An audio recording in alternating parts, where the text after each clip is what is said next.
여호와께서 마므레의 상수리 나무들이 있는 곳에서 아브라함에게 나타나시니라. 날이 뜨거울 때에 그가 장막문에 앉아 있다가 눈을 들어 본즉 사람 셋이 맞은편에 서 있는지라. 그가 그들을 보자 곧 장막문에서 달려나가 영접하며 몸을 땅에 굽혀 이르되 내 주여 내가 주께 은혜를 입었사오면 원하건대 종을 떠나 지나가지 마시옵고 물을 조금 가져오게 하사 당신들의 발을 씻으시고 나무 아래에서 쉬소서. 내가 떡을 조금 가져오리니 당신들의 마음을 상쾌하게 하신 후에 지나가소서. 당신들이 종에게 오셨음이니이다. 그들이 이르되 내 말대로 그리하라. 아브라함이 급히 장막으로 가서 사라에게 이르되 속히 고운 가루 세 스아를 가져다가 반죽하여 떡을 만들라 하고 아브라함이 또 가축대 있는 곳으로 달려가서 기름지고 좋은 송아지를 잡아 하인에게 주니 그가 급히 요리한지라. 아브라함이 엉긴 젖과 우유와 하인이 요리한 송아지를 가져다가 그들 앞에 차려놓고 나무 아래에 모셔 섬에 그들이 먹으니라. 예배 시간 10분 전에는 도착해서 은혜를 사모하면서 우리가 예배로 나가기를 바랍니다. 오늘도 전도용품이 준비되어 있습니다. 귀가하실 때 꼭 가지고 가셔서 가시는 길에 만나는 영혼들에게 복음을 전하시기를 바랍니다. 오늘은 또 내용이 좀 몇 가지 있습니다. 잘 기억해 주시면 좋겠습니다.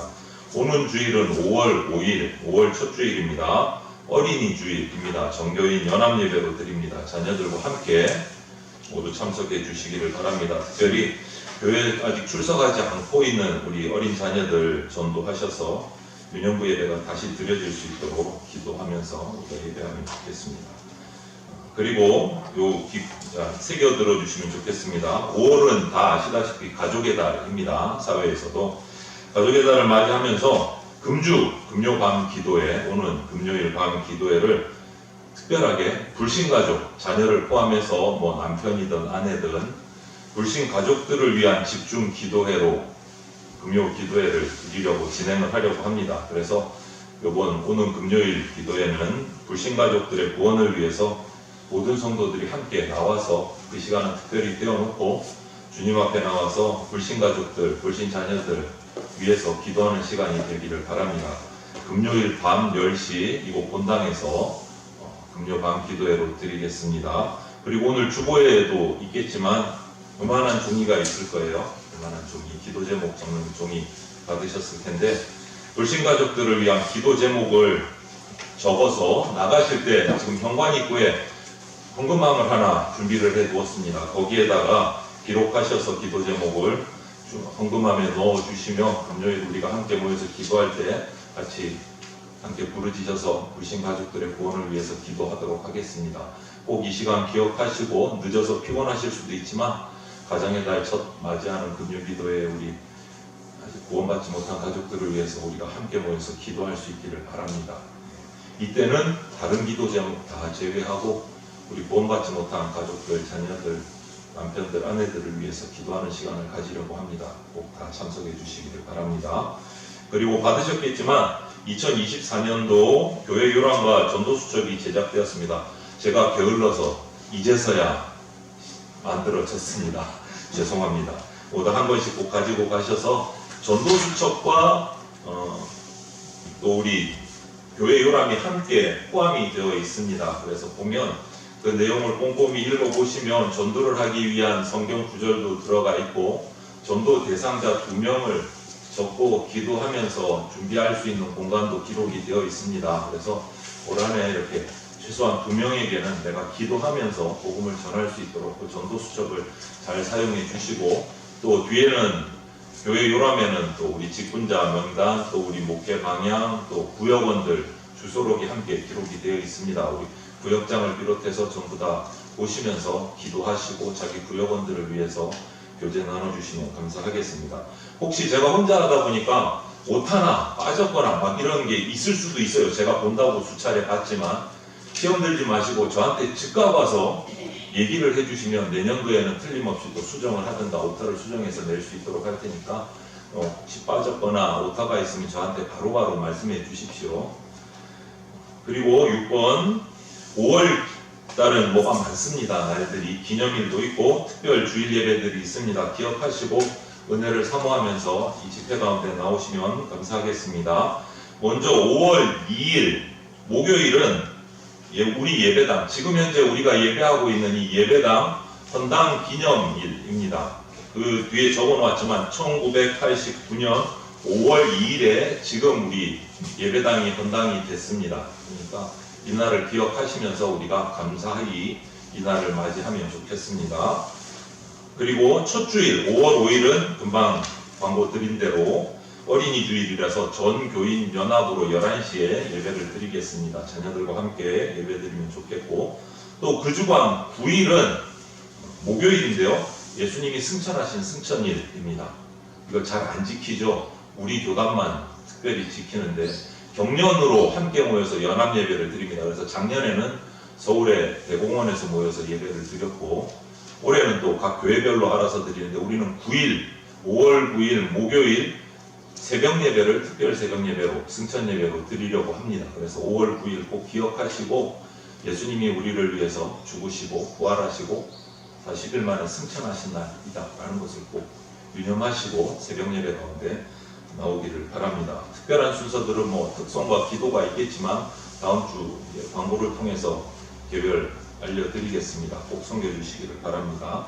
그리고 둘째 주일 12일은 어버이 주일입니다. 이날도 역시 오전 11시에 정교인 연합으로 드리겠습니다. 나오지 않는 우리 보는 주일날 불신 가족들 위해서 기도하고 이날 모든 가족들이 참석할 수 있도록 권면하고 전도할 수 있기를 바랍니다. 그리고 셋째 주일 19일은 성령 강림 주일입니다. 그래서 승천하시고 나서 마가다락방에서 모여서 기도하고 예수님이 보내주신 그 보혜사 성령님 강림한 날이, 그날을 기념하는 날이 셋째 주일 19일 성령 강림 주일입니다. 이날은 또 전교인 연합 예배로 드리는데 총회 교육주일이기도 합니다. 앞에 우리 경광 게시판에 보면 교육주일 포스터도 와서 포스터가 붙어 있습니다. 여러분 5월달은 이렇게 기념일들이 많아요. 하루하루의 의미를 새기면서 감사하시면서 그렇게 5월을 보내시면 좋겠습니다. 총회 및 노예 소식 전해드리겠습니다. 지난주에 한 번 더 광고 드렸는데 저번 서울로의 교육부 회의가 아래와 같이 이번 주간 목요일에 우리 교회에서 모입니다. 한 해 다음 세대 사역 계획과 교회학교 교사 강습회 준비를 위한 모임입니다. 올 한해 제가 교육부장이 돼서 서울로에 섬기가 됐습니다. 그래서 첫 모임을 부장교회에서 모인다고 이렇게 모이게 됐습니다. 여러분 위해서 기도해 주시고 오늘 부탁드립니다. 시간은 일시는 5월 2일 목요일 정오 12시부터 목양실에 모여서 교육부원들 함께 1년 사역을 짜고 기도하려고 합니다. 위해서 기도해 주시기를 바랍니다. 회사나 사업체에서 직원들을 훈련할 때 예외 없이 등장하는 말이 있다면 이런 거죠. 고객 만족 서비스, 고객 감동, 이런 기타 등등. 저도 이 목회를 나오기 전에 직장 생활을 할 때 어떻게 보면 서비스 업종 중에 있어서 신입사원 교육을 받을 때 정말 자다가도 나올 정도로 이런 교육을 한 일주일 동안 받은 적이 있습니다. 신입사원 교수를 받으면서. 본문에서 그러면 우리는 이 고객만족 서비스에서 만점을 받은 사람을 찾아야 돼요. 한 사람밖에 안 나오죠. 그 사람의 이야기를 보려고 합니다. 바로 아브라함입니다. 본문에 보면 아브라함이 손님을 대접하다가 천사를 대접하게 되는 사건을 우리가 읽었습니다. 특별히 디모데전서 신약 가서 디모데전서 3장에 보면 영적으로 성숙한 사람들 또는 영적 지도자의 어떤 자질과 자격을 말할 때 이렇게 말해요. 디모데전서 3장. 나그네를 잘 대접하며 이렇게 표현합니다. 이 대목에 꼭 들어가 있어요. 손님이나 나그네를 잘 대접해야 한다는 것을 우리 의식 수준에 모르는 사람 없습니다. 다 압니다.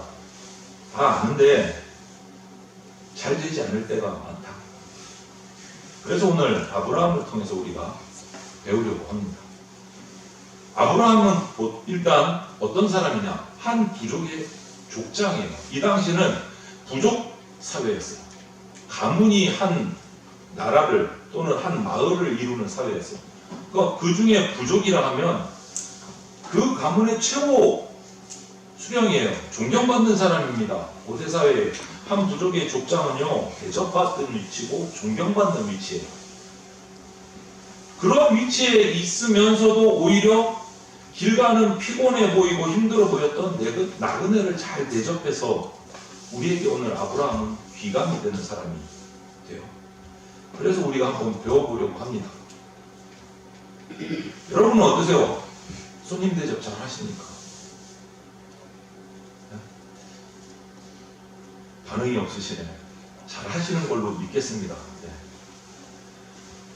아브라함이 손님 대접을 잘 할 수 있었던 비결이 어디에 있을까? 그것이 중요하죠, 우리 가운데는. 그래서 오늘 이 본문 가운데서 세 가지 정도를 그 비결을 찾아서 우리가 기억을 하고 배우려고 합니다. 첫 번째는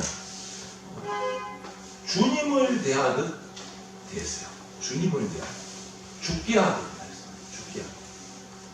본문 2절에 사람 셋이 이렇게 언급이 되어 있는데 왜 하필이면 셋일까? 우리는 성경을 읽는 그리스도인들은 셋, 삼, 세 명 이러면 갑자기 막 바로 연결이 되는 장면이 막 나와요. 성경을 읽는 분들은 셋, 삼위일체, 하나님 막 이렇게 떠오르는 경우들이 있는데 오늘은 사실 그렇지는 않은 것 같아요. 오늘 이 셋은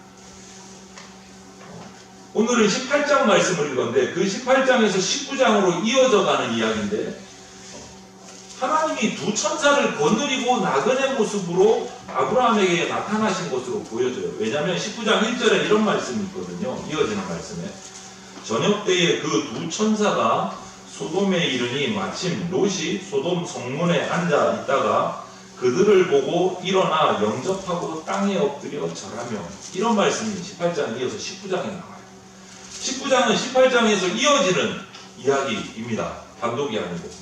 그래서 이렇게 계속되는 이야기를 보면 두 천사가 등장을 해요. 그러니까 똑같은 맥락에서 이 오늘 본문을 보면 하나님이 두 천사를 거느리고 세 명의 나그네의 모습으로 아브라함에게 나타나신 거다라는 것을 우리가 유추해 볼 수 있어요. 그런데 이 성경 학자들은 하나님 가운데서도 그럼 누구냐? 천사들과 함께 아브라함에 나타나신 분이 하나님, 성부냐, 성자냐, 성령이냐? 그것도 또 궁금해요. 그런데 일반적으로 성자 예수님을 생각을 해요. 왜냐하면 성부, 성자, 성령 중에 인간의 육신의 모습으로 이 땅 가운데 인간 앞에 등장한 분들은 성경 전체를 살펴봐도 성자 예수님밖에 없어요. 성자 예수님밖에 없어요. 그래서 이 경우에도 성자 예수님이 천사들과 함께 나타나셨겠다라고 우리는 그냥 생각을 해볼 수 있는 겁니다. 물론 아브라함은 몰랐죠. 나그네 정말 긴 길을 지나가는 나그네의 먼지를 뒤집어 쓴 피곤한 나그네의 모습 3명으로 보였을 겁니다. 그냥 피곤해 지친 길손, 그 당시에 뭐 여관이 따로 있었던 것도 아니고 가다가 마을이 집이 있으면 도움을 요청해서 하룻밤 묵어 가는 그런 시대.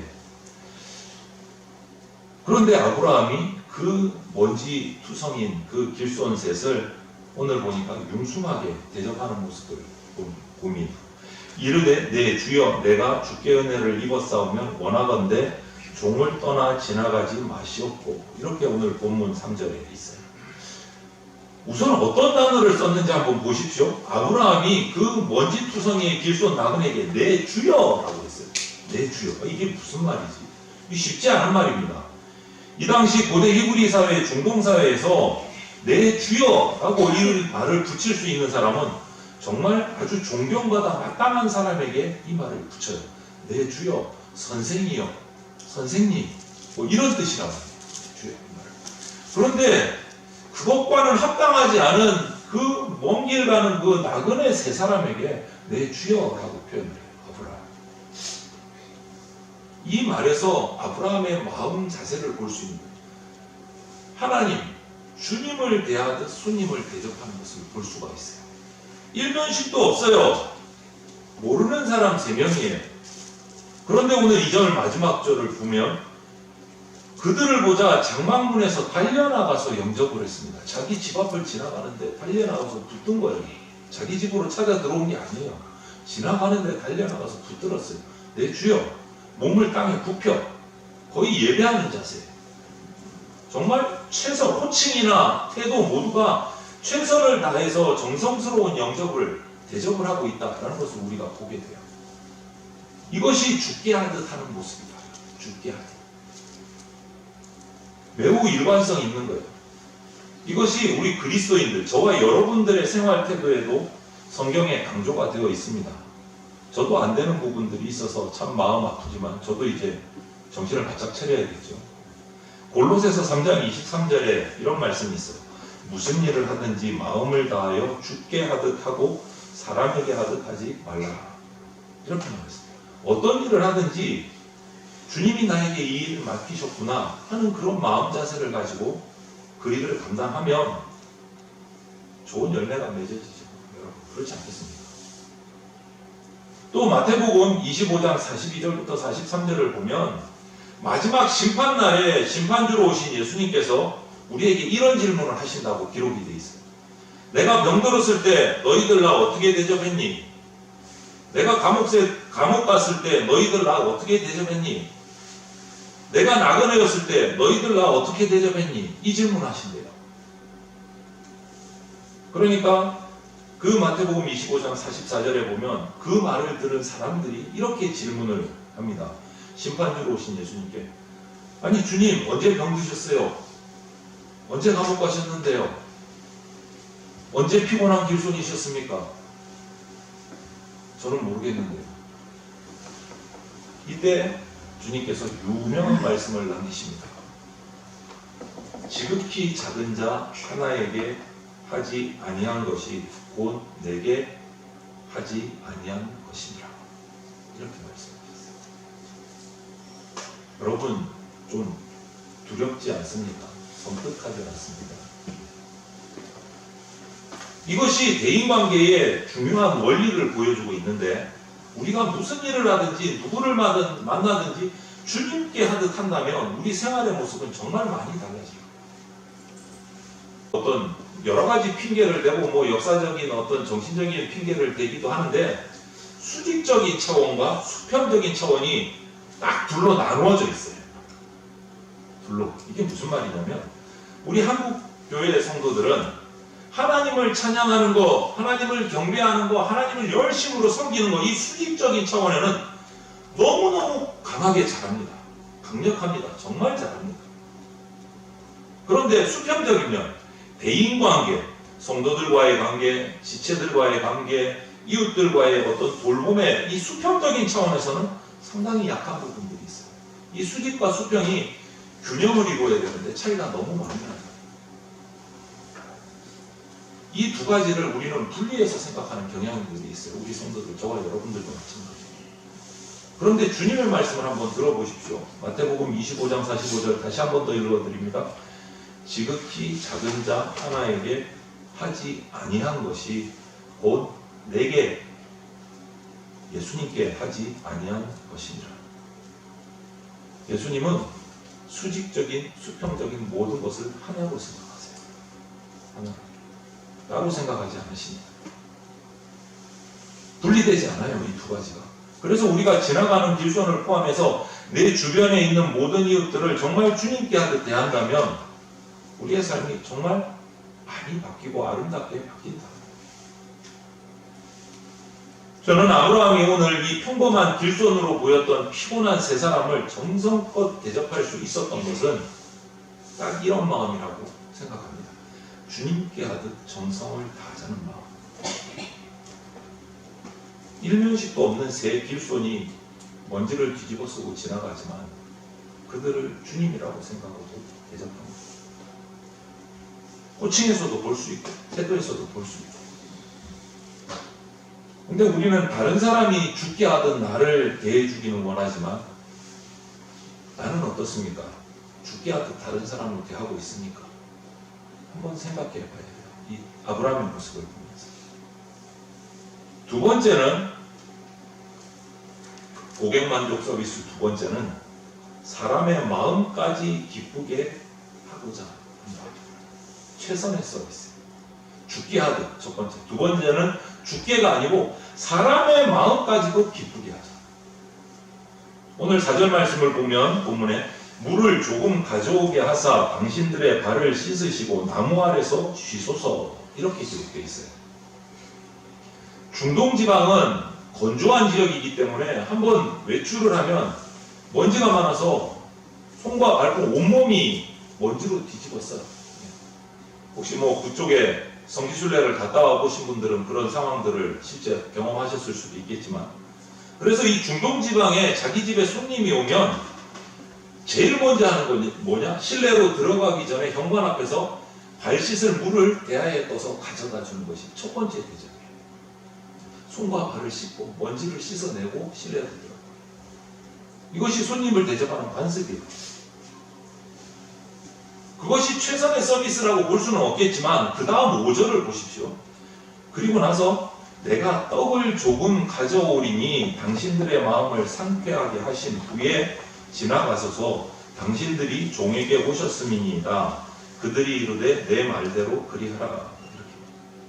아브라함이 길손들의 마음을 배려하고 있다라는 사실을 알 수 있습니다. 그들의 마음을 배려했다는 것은 그 다음에 나타나는 또 최선의 서비스를 보면 알 수 있어요. 7절에 보면 아브라함이 또 가축대 있는 곳으로 달려가서 기름지고 좋은 송아지를 잡아 요리를 종에게 시키는 모습을 봐요. 기름지고 좋은 송아지를 취해서 정성껏 대접하는 모습이 나와 있어요. 여러분, 최선의 서비스는 상대방의 마음을 터치하는 서비스예요. 마음이 감동되지 않으면 아무리 좋은 것을 내놔도 별 효과가 없어요.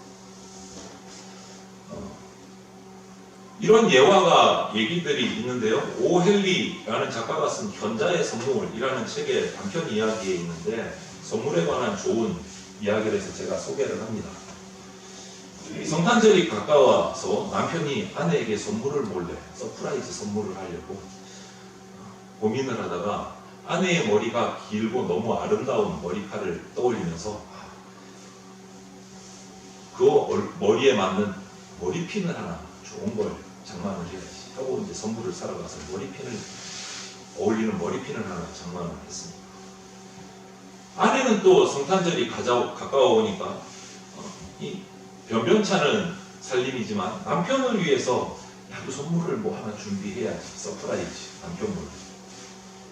가만히 생각해 보니까 오래된 손목시계이지만 남편이 정말 애지중지하고 아끼는 손목시계가 떠올라서, 그런데 시계줄이 이제 낡았어요. 너무 오래 사용해서 시계줄을 하나 장만을 해야 되겠다 라고 해서 시계줄을 장만을 선물로 합니다. 그리고 성탄절이 됐어요. 선물 교환을 짜잔 서프라이즈하고 서로 선물을 딱 교환을 하고 포장을 뜯어서 뚜껑을 열었습니다. 그런데 아내는 무엇을 가지고 남편의 선물을 샀을까요? 가난한데 머리카락을 잘라서 팔아서 손목시계에 줄을 샀어요. 남편은 또 그럼 무엇을 가지고, 돈이 없는데 아내의 머리핀을 샀을까요? 손목시계를 팔았어요. 이 모습을 보고 부부가 부둥켜 안고 감동을 합니다. 서로. 여러분, 선물의 감동은 값에 있는 게 아니에요. 마음에 있는 거예요. 마음을 터치하는 서비스가 감동이에요. 여러분 어떻습니까? 우리 한국 사람들 손님 대접 잘한다고 생각하십니까? 어떠십니까? 일반적으로. 아마 엇갈린 두 가지 반응이 있을 수 있는 것 같습니다. 어떻게 보면 한국 사람처럼 손님 대접 잘하는 분이 없어요. 빚을 내서라도 손님 대접을 잘합니다. 그런 면에서는 아주 뛰어나다고 볼 수 있죠. 우리 한국 사람 심성이. 그런데 또 어떻게 보면 한국 사람처럼 불친절한 민족도 없는 것 같아요. 왜냐? 이 이중적인 얼굴을 가지고 수 있는 것 같아요. 친근한 사람에게는 정말 간이라도 내줄 정도로 잘합니다. 그런데 잘 모르는 사람에게는 본능적으로 뭔가 좀 불편한 감을 드러내는 경우들이 있어요. 그래서 특별히 저와 여러분들, 한국 사람으로서 그리스도인이 된 저와 여러분들에게 모르는 사람들이 만나줄 수도 있는데 친절할 수 있기를 바랍니다. 약자를 배려하고 그들의 마음을 터치할 수 있는 감동적인 섬김이, 아브라함과 같은 섬김이 우리 가운데 있어야 될 줄로 믿습니다. 이렇게 두 번째 아브라함이 고객만족 서비스를 한 비결은 상대방의 마음을 배려했다라는 거예요. 마지막으로 한 가지 더, 세 번째는 기꺼이 그 사람의 종이 되고자 했어요. 이거 조금 덜컥하시죠? 섬김의 정신입니다. 뉘앙스가 별로 좋지 않아요. 그 사람의 종이 된다. 흔히 목사님들에게, 저를 포함한 목사들에게 이런 이야기를 하면 막 화를 내시는 분들이 계셔요. 종종. 내가 하나님의 종이지 사람의 종이냐 이러시는 분들. 틀린 말은 아닌데 이건 역시도 좀 전에 말씀드린 것처럼 수직적인 차원과 수평적인 차원을 함께 두는 것이 아니고 따로따로 생각해서 이런 반응이 나오는 것 같아요. 바울 사도는 고린도후서 4장 5절에 이렇게 말씀을 하고 있습니다. 우리는 우리를 전파하는 것이 아니라 오직 그리스도 예수의 주 되신 것과 또 예수를 위하여 우리가 너희의 종 된 것을 전파합니다. 이렇게 말씀했습니다. 그리고 갈라디아서 5장 1절에서는 또 이런 말을 했습니다. 그리스도께서 우리를 자유롭게 하려고 자유를 주셨으니 그러므로 굳건하게 서서 다시는 종의 멍에를 매지 말라. 이 자유를 선언하십니다. 그리고 5장 13절에 형제들아 너희가 자유를 위하여 부르심을 입었으나 그러나 그 자유로 육체의 기회를 삼지 말고 오직 사랑으로 서로 종노릇하라. 자유를 선언한 것으로 끝내지 말고 오직 사랑으로 서로 종노릇하라. 이렇게 마무리가 돼요. 여러분 사랑하면 뭐 할 수 있다? 종노릇할 수 있다. 서로 섬길 수 있다. 구약 출애굽기 21장에 보면 한 종이 주인을 위해서 열심히 6년 동안 섬기면 안식년이 되는 7년이 되면 안식년이 되면 자유를 얻게 돼요. 무조건 다 풀어줍니다. 안식년이 되면 다 풀어주게 돼 있어요. 그런데 안식년이 되었는데 호가가 이런 말을 하는 종들이 가끔 생긴답니다. 주인님, 제가 주인님을 너무너무 좋아하고 너무너무 존경해서 저는 자유하고 싶지 않습니다. 안식년이지만 앞으로도 계속 꼭 주인님하고 섬기면서 있고 싶습니다. 이런 종들이 나온대요. 그래서 출애굽기에 보면 그런 경우에 그 종을 데리고 가서 송곳으로 귀에 구멍을 뚫어라. 이렇게. 이게 무슨 표시냐면 앞으로는 영원한 이 주인의 종이 된다라는 표시예요. 송곳으로 귀에 구멍을 뚫어라. 그리고 나서 그걸로 끝나는 게 아니고 말씀에 율법에 그러면 그 주인은 이제부터 그 종을 종으로 다루지 말고 아들처럼 대우하라. 이렇게 기록되어 있어요. 아들처럼 대우하라. 이런 경우가 어떤 경우입니까, 여러분? 이 종은 안식년이 돼서 이제 자유인이 됐어요. 자유를 얻을 수 있는 조건이 된 거예요. 그런데 사랑 때문에, 존경 때문에 자유를 양도한 거예요. 자유를 스스로 포기하고 사랑의 종, 자유의 종이 된 거예요. 이런 경우. 저는 그리스도인들, 저와 여러분들이, 이 땅의 모든 그리스도인들이 바로 이 종과 같은 사람이라고 생각을 합니다. 무슨 말이냐면 사랑하기 때문에, 복음 때문에, 예수님 때문에 기꺼이 내가 당신을 섬기겠습니다 라고 한 사람들이 우리 그리스도인이기 때문에. 여러분 그렇지 않습니까? 예수님 사랑하기 때문에, 예수님이 주신 그 말씀 때문에 우리가 섬길 수 있는 거잖아요. 자유할 수 있음에도 불구하고. 그래서 우리는 사랑의 종이고 자유의 종이 될 수 있는 겁니다. 어떻습니까, 여러분? 하나님 나라를 대표할 만한 섬김의 정신이 여러분들에게 각자에게 있는 것 같습니까? 어떻습니까? 죽게 하듯 섬기십니까? 마음을 터치하듯 섬기십니까? 아니면 이런 섬김의 정신을 가지고 섬기십니까? 여러분, 친절한 말, 다정한 말 한마디로 우리는 인생을 바꿀 수도 있어요. 그리고 누군가를 구원할 수도 있습니다. 이웃이 될 수도 있고, 가족이 될 수도 있고, 자녀가 될 수도 있고, 직장 동료가 될 수도 있습니다. 그런데 우리는 종종 이런 예수님의 사랑, 예수님의 친절을 잊고 살 때가 많은 것 같아요. 내 죄성이 먼저 불뚝 올라와서. 오늘 본문에 손님을 대접하다가, 객을 대접하다가 천사를 대접하고 주님을 대접했더니 아브라함을 우리 기억하면 좋겠습니다.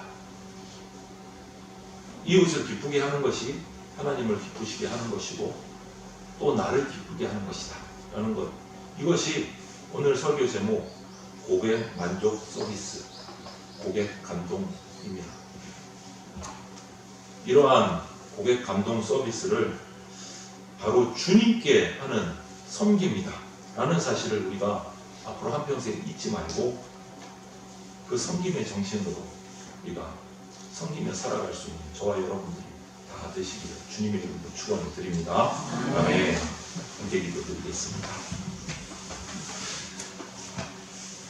사랑이 많으신 하나님 아버지, 우리를 십자가에 목숨을 내어놓기까지 섬겨주신 성자 예수님, 주님, 이 시간 우리의 무감각함을, 우리의 냉정함을, 우리의 불친절함을, 우리 마음속에 사랑이 없었음을 고백하오니 용서하여 주시옵소서. 주님께서는 날 위해 목숨까지 내어놓아 주셨는데 나는 그 사랑 앞에서 정말 인색한 삶을 살아온 것 같습니다. 방황하며 살아온 것 같습니다. 우리를 불쌍히 여겨 주시옵소서. 우리의 이러한 사랑 없음을 용서하여 주시옵소서. 그리고 이 시간 주님의 사랑으로 우리의 영혼을, 가슴을 만져 주시옵소서. 성령의 사랑을 부어 주시옵소서. 주님이 주시는 사랑으로 지체들과 이웃들과 함께 나누며 살아갈 수 있는 자가 되게 하여 주시옵소서. 오늘 특별히 개인적으로 겪고 있는 아픔 때문에 괴로워하고 있는 지체들 있다면 주님 품에 안아 주시옵소서. 만져 주시옵소서. 주님이 찾아와 주시옵소서. 주님 가슴속에 주님의 사랑을 부어 주시옵소서. 그래서 회복의 역사가 일어나게 하여 주시옵소서. 예수 그리스도의 이름으로 기도드립니다. 아멘. 함께 기도드리겠습니다. 주 예수 그리스도의 피 묻은 십자가 은혜와 독생자를 보내주신 하나님 아버지의 그 크신 사랑과 지금 이 순간에도 역사하고 계시는 성령님의 보호 인도하심이 나의 무감각한 마음으로 인색한 삶을 살아왔음을 자백하며 이제는 주님께서 나를 사랑하신 것처럼 이웃을 주를 대하듯 사랑함으로 섬김의 삶을 살기로 작정하는 대전 장로교회 성도들과 모든 주의 백성들 머리 위에 영원토록 함께 있을지어다. 아멘.